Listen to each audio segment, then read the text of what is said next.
Imagine a battlefield drama where a single cable changes everything.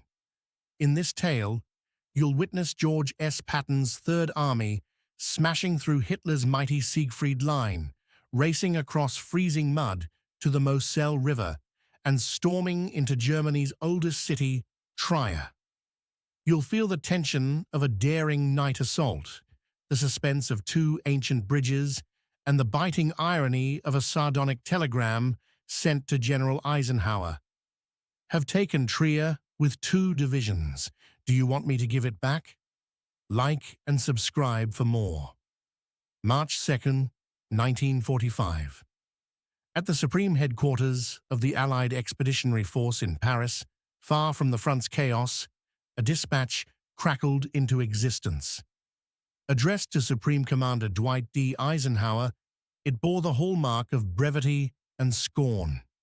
Generals exchanged clipped reports on logistics and losses, but this one was a provocation. It read, "Have taken Trier with 2 divisions. Do you want me to give it back?"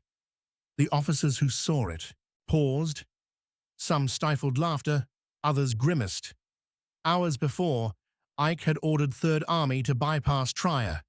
Too formidable, he'd warned, needing 4 divisions to crack it. Yet Patton's men already held its ancient walls. To grasp the daring of that message, we must journey back a fortnight. In mid-February, Patton's Third Army sat before the Siegfried Line, the West Wall, Hitler's fortress of concrete dragon's teeth, hidden bunkers, and mine-laced fields. This belt of steel and stone, miles deep across rolling hills and muddy woods, was built to repel any invasion. Winter had turned the terrain into a quagmire. Tanks sank, supply trucks bogged down, infantry slogged in icy mud. Most commanders hesitated. They wanted air support, endless shell barrages, reinforcements by the dozen. Patton thought differently. He knew a bunker is only as steadfast as its defenders. And he sensed these Germans were stretched thin, weary from years of war. At his Paris headquarters, he summoned General Walton Walker, commander of the Corps forces. Walker, nicknamed Bulldog, was lean, fierce, relentless, Patton's shadow on the battlefield. Pointing at the map, Patton traced a triangle bounded by the Saar River to the south and the Moselle to the north. At its apex lay Trier, 2 millennia old, founded by the Romans, a hub of roads feeding south toward the Rhine. Taking this city would rip a hole in the west wall and open the path to Germany's heart. Walker studied the contours, steep wooded slopes, pillboxes bristling on every road, riverbanks prone to flood. Yet when your boss is Patton, you don't argue strategies, you ask when. Patton replied, "Tonight, if you can." He entrusted his elite 10th Armored Division, the Tiger Division, backed by elements of the 94th Infantry, to batter through the line. On February 19th, their engines roared. There was no delicate probing. This was a battering ram. Crawling under fire, combat engineers hacked at Dragon's Teeth with explosives, while Sherman tanks crushed smaller obstacles. Artillery from hidden German guns pelted them. Machine gunners raked the mud-choked tracks, but inch by bloody inch, the Americans clawed forward. For 3 days, the Siegfried Line held. At Schaeff's map tables in Paris, anxiety mounted. Eisenhower's aides saw Third Army inching ahead, casualties mounting, doubts creeping in. Plans were drawn to halt Patton's thrust and reassign his fuel and shells to Montgomery in the north, who clamored for a Rhine crossing of his own. Patton caught wind of the scheming. He knew that in the war of generals, speed was his greatest ally. He rushed to the front lines, mud splattering his boots, and bellowed to tank crews, "Keep going, no stopping, ever." His voice carried the promise of death to any man or machine that hesitated. Then, on February 24th, a gap opened. The 10th Armored smashed through the main defense belt. Behind them, German units unraveled. The Tigers accelerated east, skirting the Saar, slamming into the enemy's rear. By the last days of February, Patton's spearheads were poised on the ridges above Trier. The city's defenders were ordered to hold at all costs. Barrages flooded the approaches.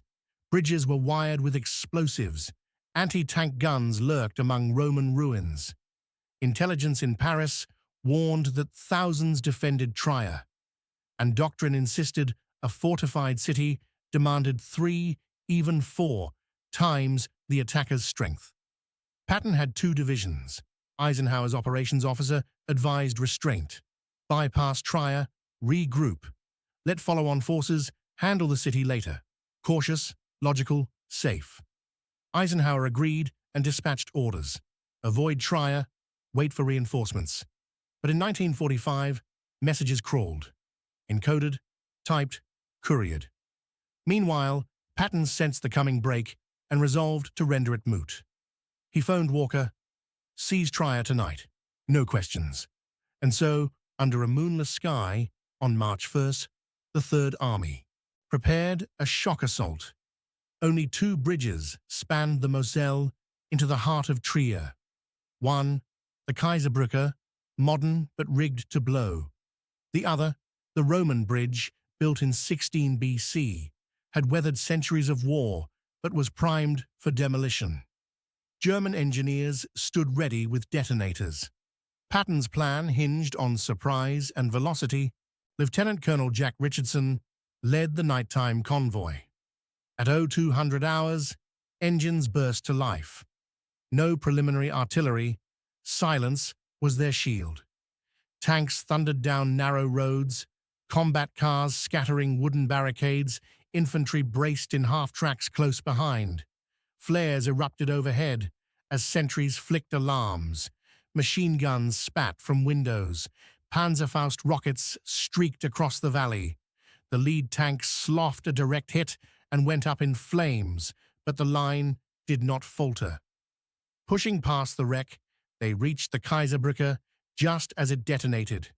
The explosion shattered the night, hurling masonry into the river. Only one crossing remained. Richardson's men sped through winding lanes, maps useless in the dark. Then, like a ghost in the gloom, the Roman bridge emerged. Gorgeously archaic, its arches spanned the water in moonlit silhouette. But its ends were screaming with gunfire, and the charges were live. In a heartbeat, an infantry platoon dismounted and sprinted across. Bullets ricocheted off the ancient stones. Soldiers fell, but those who reached the middle paused only to slash at the wires snaking toward the charges. Perhaps the German officer hesitated. Perhaps panic frozen his finger. The expected blast never came. A flare shot skyward. Green. The bridge was theirs. Sherman tanks rumbled onto the Roman pavement, their treads thundering as they crushed spent wire and concrete. The German defenders, caught between shock and awe, melted away. Dawn broke on March 2nd, with American colors flying over the Porta Nigra. Patton's gamble had paid off. 2 divisions had seized a fortress city that doctrine said needed 4. Back at his makeshift command post, Patton reclined, cigar in hand, savoring reports pouring in from Trier. An aide entered, white-faced, bearing a single page. "Sir, a message from Eisenhower." Patton scanned the lines. "Bypass Trier. Reinforcements required." He read it twice, then laughed, a booming roar that echoed off the tent walls. "They think we can't do it," he growled to his staff. Settling at his desk, he picked up a pencil, scribbled the famous retort. "Have taken Trier with 2 divisions. Do you want me to give it back?" And handed it to the radio operator. "Send it. Straight to Ike." Chateau, Versailles, Eisenhower unfolded the telegram and smiled. Even he had to admire its brazen humor. He wouldn't court conflict by punishing Patton. Victory silenced reprimands. Instead, he wired back, "Congratulations, keep moving." Yet the dispatch reverberated through Allied headquarters. It humbled critics and underscored Patton's creed. Violence of action and speed would outmatch hesitation and overcaution. For the men of the Third Army, the story of that snarky telegram became legend. In muddy foxholes and crowded mess halls, they whispered of how their general captured Trier in a single night, then taunted the grand bureaucracy in Paris. It instilled pride, a sense that they were part of an unconventional force, an army both feared and revered. Trier's capture, overshadowed by greater campaigns, remains a testament to Patton's strategic insight that in war, time is the most valuable commodity. Waiting for 4 divisions would have allowed the enemy to reinforce, to transform this gateway into another Stalingrad. By striking swiftly with fewer troops, he achieved far more. His message, 2 divisions, 1 conquered city, and a cheeky challenge, echoes as one of the greatest wartime dispatches ever sent. If you'd like more stories like these, please like and subscribe.